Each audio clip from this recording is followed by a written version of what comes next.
Yes, certainly regulation very much in focus here. Two big actions by the SEC in the past few hours. Firstly, this Wells notice issued to Coinbase with the SEC alleging possible violations of securities law. This hasn't turned into a full-on lawsuit yet, but this is the first step to any potential legal action. Secondly, the SEC alleging fraud and unregistered securities charges against Justin Sun, the founder of Tron, a very big personality in the crypto space, alleging Sun manipulated trading activity of two tokens. Now, what we've seen over the past few months since the collapse of FTX is the SEC has really ramped up its enforcement against crypto firms, flexing its muscles and showing it's on top of the ball to try to stop another FTX from happening. Now, I've spoken to a number of companies here on the ground. The conversation at these conferences always used to be about hot new technology. Now it's all about regulation, and companies here I've spoken to are frustrated with the SEC. They've told me, they've said regulation by enforcement is not helpful.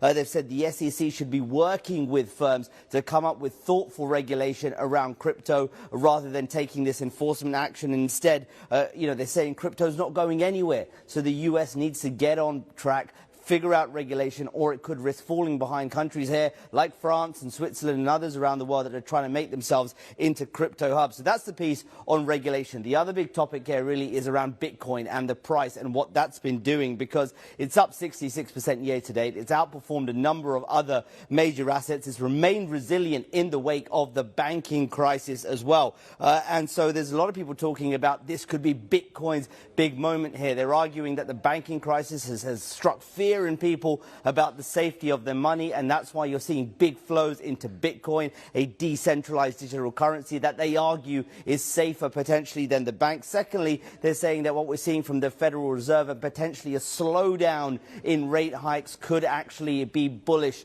for Bitcoin as well. How high can it go? Well, I've spoken to a couple of people. They're saying that it could retest the all-time highs of around 69,000 this year, and if it gets there, it could go as high as 100,000.